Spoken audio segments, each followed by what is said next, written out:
பக்தரின் கீதம் சுத்தர்கள் போற்றும் பாதையின் தீபம் உத்தம மார்க்கம் காட்டும் சத்திய வேதம்.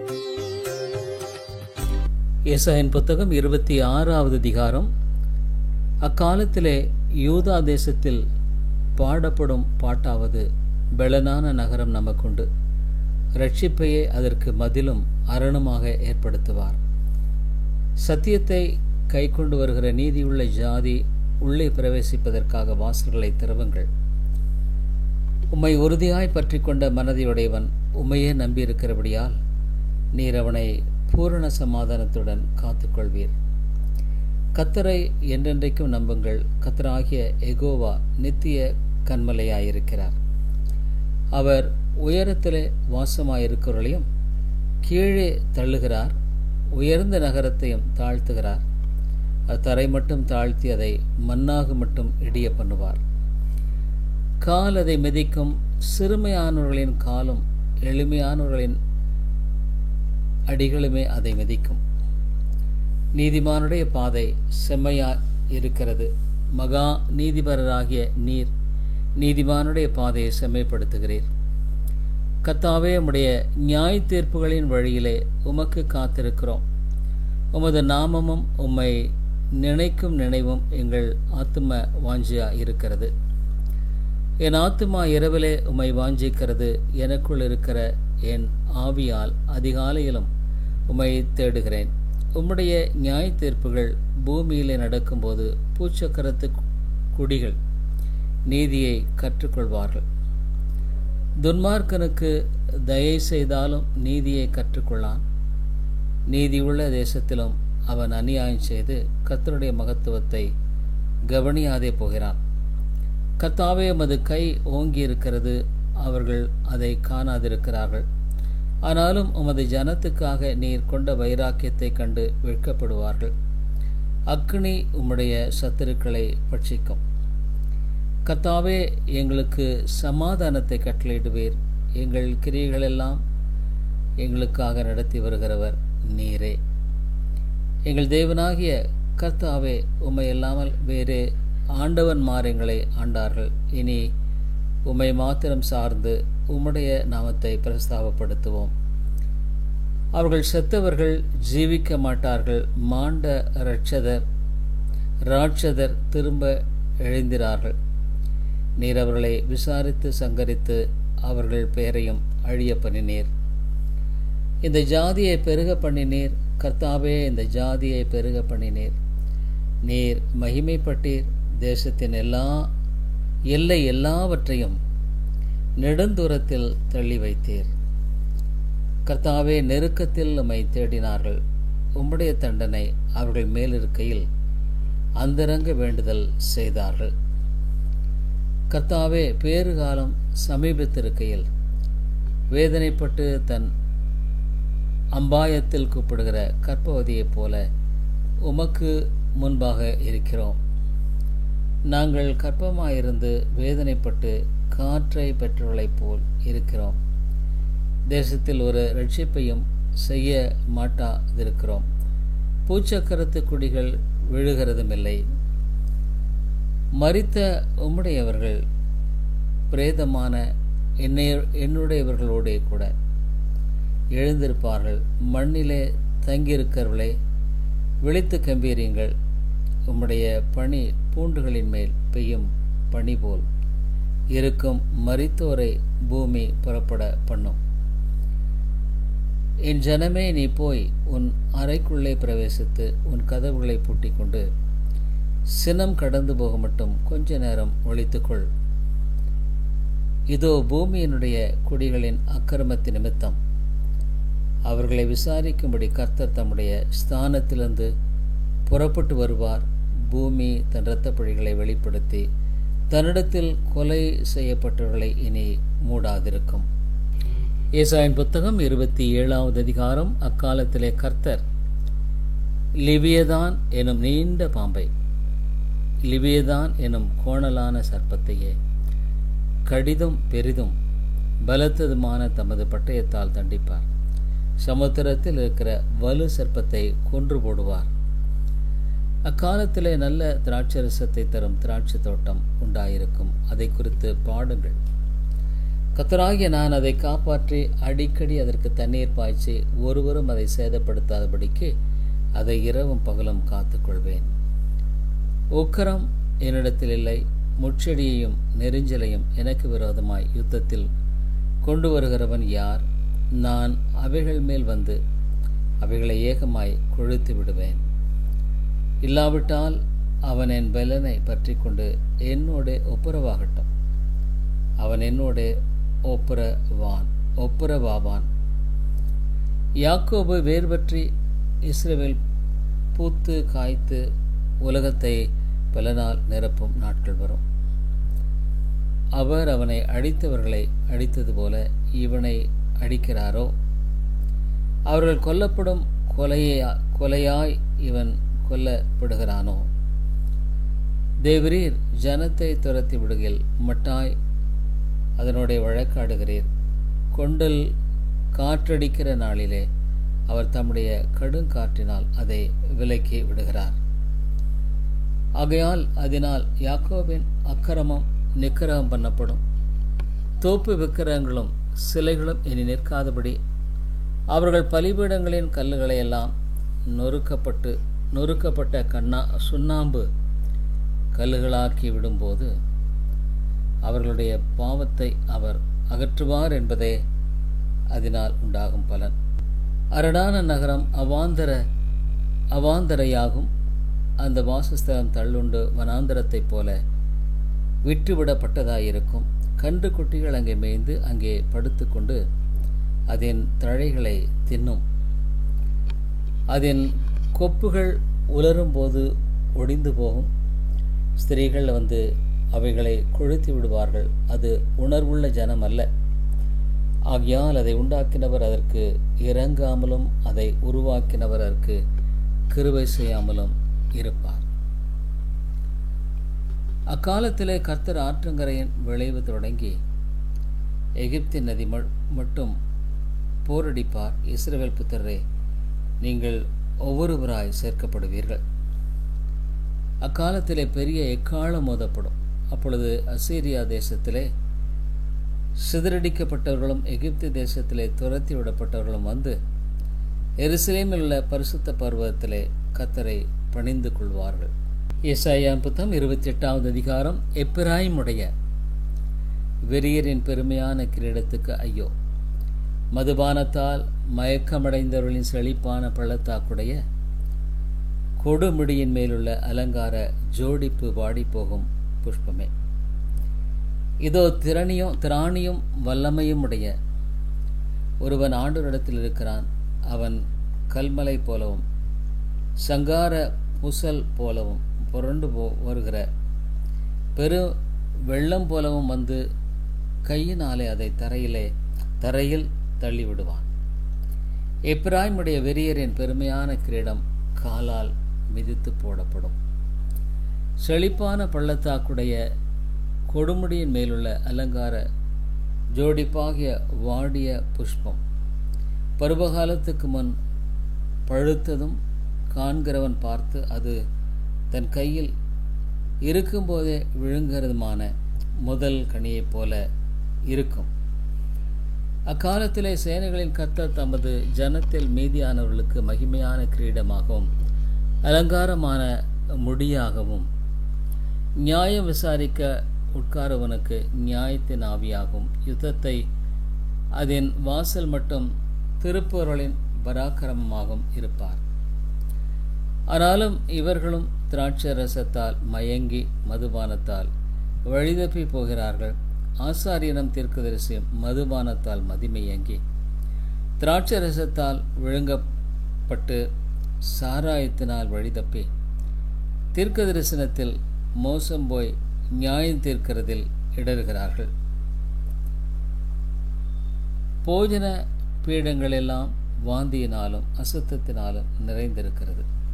சுத்தமான இடமில்லை.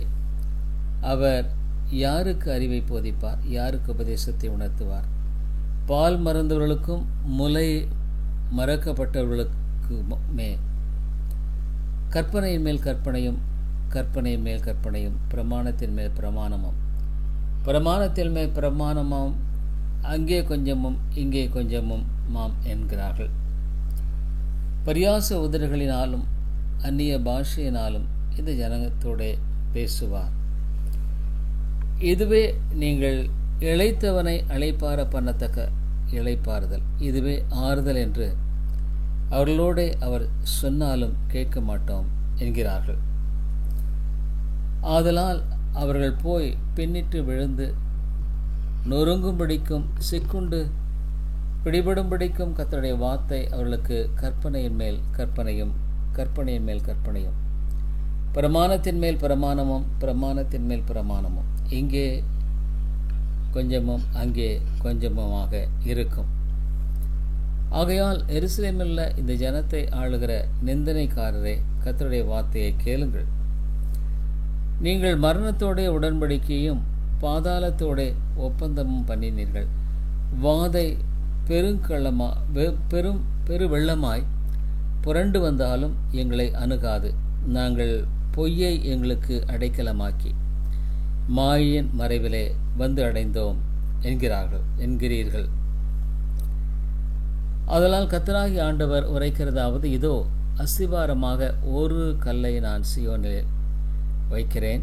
அது பட்சிக்கப்பட்டதும் விலையேறப்பெற்றதும் திட அஸ்திபார் உள்ளதுமான ஞான மூலைக்கல்லாயிருக்கும். விசுவாசிக்கிறவன் பதறான். நான் நியாயத்தை நூலும் நீதியை தூக்கு நூலுமாக வைப்பேன். பொய் என்னும் அடைக்கலத்தை கல்மலை அழித்துவிடும். மறைவிடத்தை ஜலப்பிரவாகம் அழித்து கொண்டு போகும். நீங்கள் மரணத்தோடு செய்த உடன்படிக்கை விருதாவாகி நீங்கள் பாதாளத்தோடு செய்த ஒப்பந்தம் நிற்காதே போகும். வாதை புரண்டு வரும்போது அதன் கீழ் மிதிக்கப்படுவீர்கள். அது புரண்டு வந்த மாத்திரத்தில் உங்களை அழித்து கொண்டு போகும். அது நாள்தோறும் இரவும் பகலும் புரண்டு வரும். அதை பற்றி பிறக்கும் செய்தியை கேட்பதும் சஞ்சலத்தை உண்டாக்கும். கால் நீட்ட படுக்கை நீளம் போதாது, மூடிக்கொள்ள போர்வையின் அகலமும் போதாது. கர்த்தர் தமது கிரியையாகிய அபூர்வமான கிரியை செய்யவும், தமது வேலையாகிய அபூர்வமான வேலையை நிறைவேற்றவும் அவர் பெராத்சீம் மலையிலே எழும்பினது போல எழும்பி, கிபியோனின் பள்ளத்தாக்கில் கோபம் கொண்டது போல கோபம் கொள்வார். இப்பொழுதும் உங்கள் கட்டுகள் பலத்து போகாதபடிக்கு பரியாசம் பண்ணாதிருங்கள். தேசம் அனைத்தின் மேலும் நிர்ணயிக்கப்பட்ட சங்காரத்தின் செய்தியை சேனைகளின் கர்த்தராகிய ஆண்டவராலே கேள்விப்பட்டிருக்கிறேன். செவி கொடுத்து என் சத்தத்தை கேளுங்கள், நான் சொல்வதை கவனித்து கேளுங்கள். உழுகிறவன் விதைக்கிறதற்காக நாள்தோறும் உழுகிறதுண்டோ? தன் நிலத்தை கொத்தி நாள்தோறும் பரம் படிக்கிறது உண்டோ? அவன் அதை மேலாக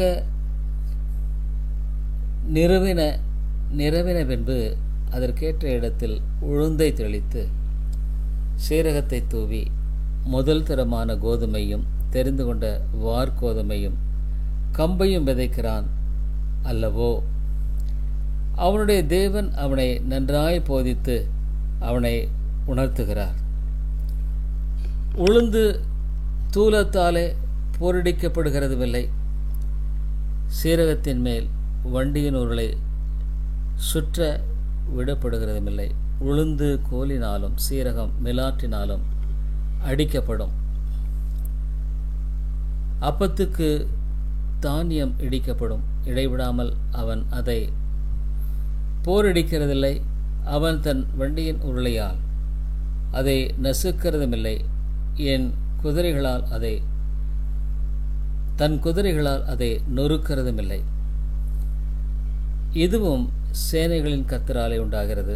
அவர் ஆலோசனையில் ஆச்சரியமானவர், செயலில் மகத்துவமானவர். 29 தாவீது வாசம் பண்ணின நகரமாகிய அரியலே அரியலே ஐயோ, வருஷா வருஷம் பண்டிகைகளை அனுசரித்து வந்தாலும் அரியலுக்கு இடுக்கம் உண்டாக்குவேன். அப்பொழுது துக்கமும் சலிப்பும் உண்டாகும். அது எனக்கு அரியலாகத்தான் இருக்கும். உன்னை சூழ பாளையமிறங்கி உன்னை தெற்றுகளால் முற்றுகையிட்டு உனக்கு விரோதமாக கொத்தளங்களை எடுப்பிப்பேன். அப்பொழுது நீ தாழ்த்தப்பட்டு தரையிலிருந்து பேசுவாய். உன் பேச்சை பணிந்ததாய் மண்ணிலிருந்து புறப்பட்டு உன் சத்தம் அங்ஙனம் பார்க்கிறவனுடைய சத்தத்தைப் போல் தரையிலிருந்து முணுமுணுத்து உன் வாக்கு மண்ணிலிருந்து கசகு சென்று உரைக்கும். உன்மேல் வருகிற அந்நியரின் திரள் பொடித்தூளான தனையாகவும் பலவந்தரின் திரள் பறக்கும் பதர்கள் அணையாகவும் இருக்கும். அது திடீரென்று சடுதியாய் சம்பவிக்கும். இடிகளினாலும் பூமி அதிர்ச்சியினாலும் பெரிய இறைச்சலினாலும் பெருங்காற்றினாலும் புசலினாலும் பட்சிக்கிற அக்கினி ஜுவாலையினாலும் சேனைகளின் கர்த்தராலே விசாரிக்கப்படுவாய். அரியலின் மேல் யுத்தம் பண்ணுகிற திரளான சகல ஜாதிகளும் அதன் மேலும் அதன் அரண் மேலும் யுத்தம் பண்ணி அதற்கு இடுக்கண் செய்கிற அனைவரும் ரா கால தரிசனமாகிய சொப்பனத்தை காண்கிறவர்களுக்கு ஒப்பாயிருப்பார்கள். அது பசியா இருக்கிறவன் தான் புசிக்கிறதாக சொப்பனம் கண்டும் விழிக்கும்போது அவன் வெறுமையாயிருக்கிறது போலவும் தாகமாயிருக்கிறவன் தான் குடிக்கிறதாக சொப்பனம் கண்டும் விழிக்கும்போது அவன் விடாய்த்து தவனத்தோடு இருக்கிறது போலவும் சியோன் மலைக்கு விரோதமாக யுத்தம் பண்ணுகிற திரளான சகல ஜாதிகளும் இருக்கும். தரித்து நின்று திகையுங்கள், பிரமித்து கூப்பிடுங்கள். வெறுத்திருக்கிறார்கள் திராட்ச ரசத்தினால் அல்ல, தள்ளாடுகிறதா மதுபானத்தில் அல்ல. தள்ளாடுகிறார்கள் மதுபானத்தில் அல்ல.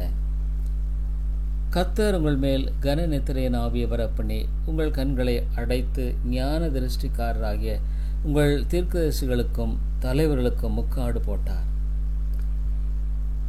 ஆதலால் தரிசனமெல்லாம் உங்களுக்கு முத்தரிக்கப்பட்ட புஸ்தகத்தின் வசனங்களைப் போல் இருக்கும். வாசிக்க அறிந்திருந்த ஒருவனுக்கு அதை கொடுத்து நீ அதை வாசி என்றால் அவன் அது என்னால் உண்டாகாது என்று முத்தரித்திருக்கிறது என்பான். அல்லது வாசிக்க தெரியாதவனிடத்தில் புஸ்தகத்தை கொடுத்து நீ இதை வாசி என்றால் அவன் எனக்கு வாசிக்க தெரியாது என்பான். இந்த ஜனங்கள் தங்கள் வாயினால் என்னிடத்தில் சேர்ந்து தங்கள் உதடுகளினால் என்னை கனம் பண்ணுகிறார்கள். அவர்கள் இருதயமோ எனக்கு தூரமாய் விலகி இருக்கிறது. அவர்கள் எனக்கு பயப்படுகிற பயம் மனுஷராலே உதிக்கப்பட்ட கற்பனையாய் இருக்கிறது. அதனால் இதோ நான் அற்புதமும் ஆச்சரியமான பிரகாரமாக இந்த ஜனங்களுக்குள்ளே ஒரு அதிசயத்தை செய்வேன். அவர்களுடைய ஞானிகளின் ஞானம் கெட்டு அவருடைய விவேகிகளின் விவேகம் மறைந்து போகும் என்று ஆண்டவர் சொல்லுகிறார். தங்கள் ஆலோசனையை கர்த்தருக்கு மறைக்கும்படிக்கு மறைவிடங்களில் ஒளித்து தங்கள் கிரியைகளை அந்தகாரத்தில் நடப்பித்து நம்மை காண்கிறவன் யார், நம்மை அறிகிறவர் யார் என்கிறவர்களுக்கு ஐயோ. நீங்கள் எவ்வளவு மாறுபாடுள்ளவர்கள்! குயவன் களிமண்ணுக்கு சமானமாக எண்ணப்படலாமோ? உண்டாக்கப்பட்டது தன்னை உண்டாக்கினவரை குறித்து அவர் என்னை உண்டாக்கினதில்லை என்றும் உருவாக்கப்பட்டது தன்னை உருவாக்கினவரை குறித்து அவருக்கு புத்தி இல்லை என்றும் சொல்லத்தகுமோ? இன்னும் கொஞ்ச காலத்தில் அல்லவோ லீபனோன் செழிப்பான வயல்வெளியாக மாறும். செழிப்பான வயல்வெளி காடாக எண்ணப்படும். அக்காலத்தில் செவிடர் புஸ்தகத்தின் வசனங்களை கேட்பார்கள். குருடரின் கண்கள் இருளுக்கும் அந்தகாரத்துக்கும் நீங்களாகி பார்வையடையும். சிறுமையானவர்கள் கர்த்தருக்குள் மிகவும் மகிழ்ந்து, மனுஷரில் எளிமையானவர்கள் இஸ்ரவேலின் பரிசுத்தருக்குள் களி கூறுவார்கள். கொடியன் அற்றுப்போவான், சக்கந்தக்காரன் இல்லாமற் போவான்.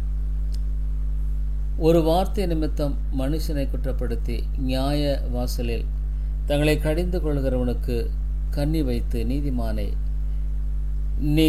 நிர்நிமித்தமாய் துரத்தி இப்படி அக்கிரமம் செய்ய வகை தேடுகிற யாவரும் சங்கரிக்கப்படுவார்கள். ஆகையால் ஆபிரகாமை மீட்டுக்கொண்ட கர்த்தர் யாக்கோபின் வம்சத்தை குறித்து இனி யாக்கோபு வெட்கப்படுவதில்லை, இனி அவன் முகம் சித்து போவதுமில்லை.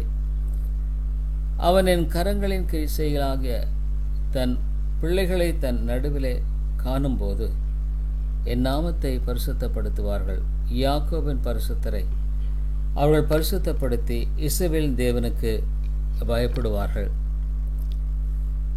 வழிவி போகிற மனதையுடையவர்கள் புத்திமான்களாகி முறுமுறுக்கிறவர்கள் உபதேசம் கற்றுக்கொள்வார்கள். ஏசாயன் புத்தகம் 30வது அதிகாரம். பாவத்தோடே பாவத்தை கூட்டும்படி என்னை அல்லாமல், ஆலோசனை பண்ணி என் ஆவியை அல்லாமல் தங்களை மூடிக்கொள்ள பார்க்கிறோம். என் வாக்கை கேளாமல் பார்வோனின் பலத்தினாலே பலக்கவும் எகிப்தின் நிழலிலே ஒதுங்கவும் வேண்டுமென்று எகிப்துக்கு போகிறவர்களாகிய முரட்டாட்டமுள்ள புத்திரருக்கு ஐயோ என்று கத்தச் சொல்கிறார். பார்வோனுடைய பலன் உங்களுக்கு வெட்கமாகவும் எகிப்தினுடைய நிழலொதுக்கு உங்களுக்கு இச்சையாகவும் லட்சையாகவும் இருக்கும். அவர்கள் பிரபுக்கள் சோவானினாலே போய் அவர்கள் ஸ்தானாபதிகள் ஆனேஸ் மட்டும் சேர்கிறார்கள். ஆனாலும் தங்கள் சகாயத்துக்கும் பிரயோஜனத்துக்கும் உதவாமல் வெட்கத்துக்கும் நிந்தைக்குமே உதவும் ஜனத்தினாலே யாவரும் வெட்கப்படுவார்கள். தெற்கே போகிற மிருக ஜீவன்களின் பாரம், துஷ்ட சிங்கமும் கிழை சிங்கமும் விரியனும் பறக்கிற கொள்ளிவாய் சர்ப்பமும் வருகிறதும் நெருக்கமும் இடுக்கமும் அடைவிக்கிறதுமான தேசத்துக்கு அவர்கள் கழுத்தை மரித்தவருடைய முதுகின் மேல் தங்கள் ஆஸ்திகளையும் ஒட்டகங்களையும் முதுகின் மேல் தங்கள் பொக்கிஷங்களையும் தங்களுக்கு உதவாத ஜனத்தண்டைக்கு ஏற்றிக்கொண்டு போகிறார்கள். எகிப்தியர் சகாயம் பண்ணுவது வியத்தமும் வீணுமாம். ஆகையால் சும்மா இருப்பதே அவர்களுக்கு பலன் என்று அதற்காக கூறுகிறேன். இப்பொழுது நீ போய் இது பிற்காலத்துக்கு என்றென்றைக்கும் இருக்கும்படி இதை அவர்களுக்கு முன்பாக ஒரு பலகையில் எழுதி ஒரு புஸ்தகத்தில் வரை. இவர்கள் கலகமுள்ள ஜனங்களும் பொய் பேசுகிற பிள்ளைகளும் கர்த்தருடைய வேதத்தை கேட்க மனதில்லா புத்திரருமா இருக்கிறார்கள். இவர்கள் தரிசனக்காரை நோக்கி தரிசனம் காண வேண்டாம் என்றும், ஞான திருஷ்டிக்காரை நோக்கி யதார்த்தமாக எங்களுக்கு தரிசனம் சொல்லாமல் எங்களுக்கு இதமான சொற்களை உரைத்து மாயமானவர்களை திருஷ்டியுங்கள் என்றும், நீங்கள் வழியை விட்டு பாதையன் என்று விலகி இஸ்ரவேலின் பரிசுத்தரை எங்கள் முன்பாக இராமல் ஓய பண்ணுங்கள் என்றும் சொல்லுகிறார்கள்.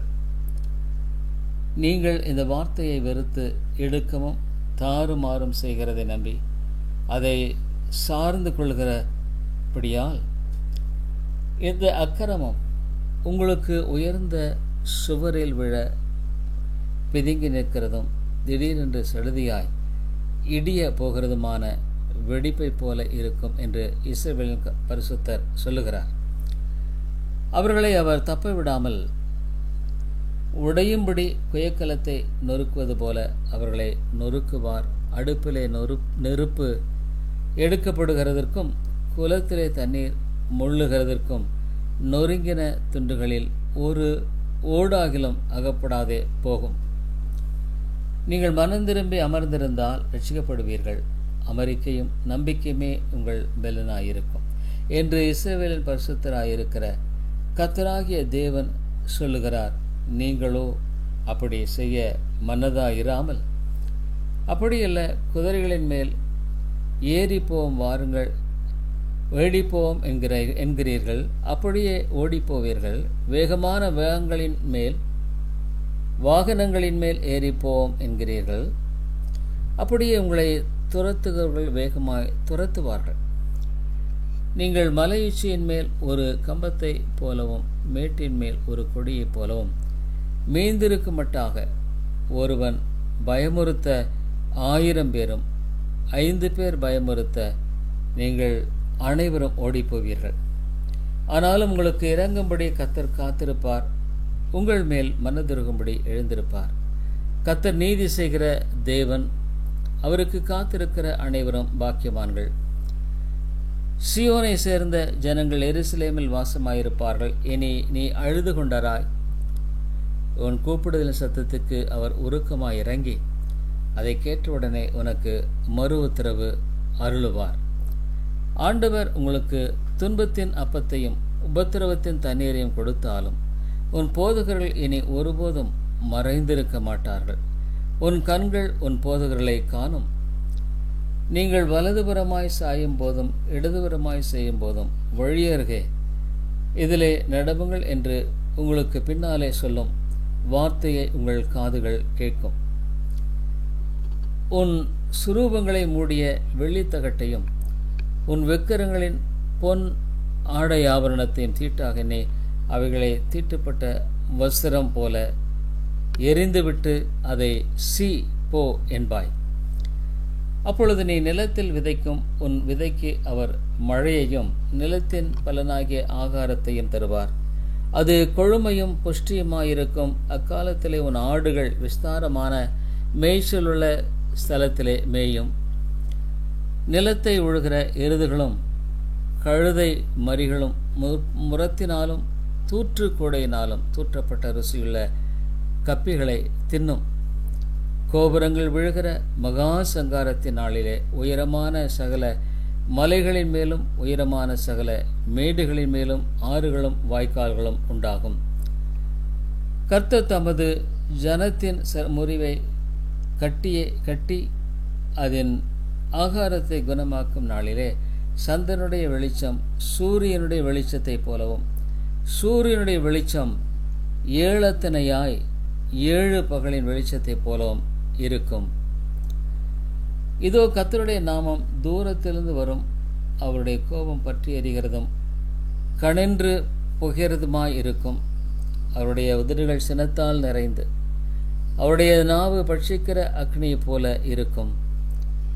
நாசம் என்னும் சல்லடையிலே ஜாதிகளை அரிக்கும்படிக்கு அவர் ஊதும் சுவாசம் கழுத்து மட்டும் எட்டுகிற ஆற்று வெள்ளத்தைப் போலவும் ஜனங்களுடைய வாயிலை போட்டு அலைக்கழிக்கிற கடிவாளத்தைப் போலவும் இருக்கும். பண்டிகை ஆசரிக்கப்படும் ராத்திரியிலே பாடுகிறது போல பாடுவீர்கள். கர்த்தருடைய பர்வதமாகிய இஸ்ரவேலின் கன்மலை அண்டைக்கு போக நாகசுரத்தோடு நடந்து வருகிற போது மகிழ்கிறது போல மகிழ்வீர்கள். கர்த்தர் மகத்துவமானவர். தமது சத்தத்தை கேட்க பண்ணி உக்கர கோபத்தினாலும் பட்சிக்கிற அக்னி சுவாலையினாலும் இடி பெருவெள்ளம் கல்மழையினாலும் உமது புயத்தின் வல்லமையை காண்பீர். அப்பொழுது தண்டாயுதத்தினால் அடித்த அசீரியன் கர்த்தருடைய சத்தத்தினாலே நொறுங்குண்டு போவான். கர்த்தர் அவன் மேல் சுமத்தும் ஆக்கினை தண்டம் செல்லுமிடமெங்கும் மேளங்களும் வீணைகளும் அதனுடன் போகும் கொடிய யுத்தங்களினால் அவைகள் எதிர்த்து யுத்தம் செய்வார். தோப்பேத் ஏற்கனவே ஏற்படுத்தப்பட்டது. ராஜாவுக்கு அது ஆயத்தப்படுத்தப்பட்டது. அதை ஆழமும் விசாலமாக்கினீர். வேகும்படி அக்னியும் மிகுந்த விறகும் உண்டு. கர்த்தரின் சுவாசம் கெந்தக தீயைப் போல அதை கொளுத்தும். வேதம் பக்தரின் கீதம்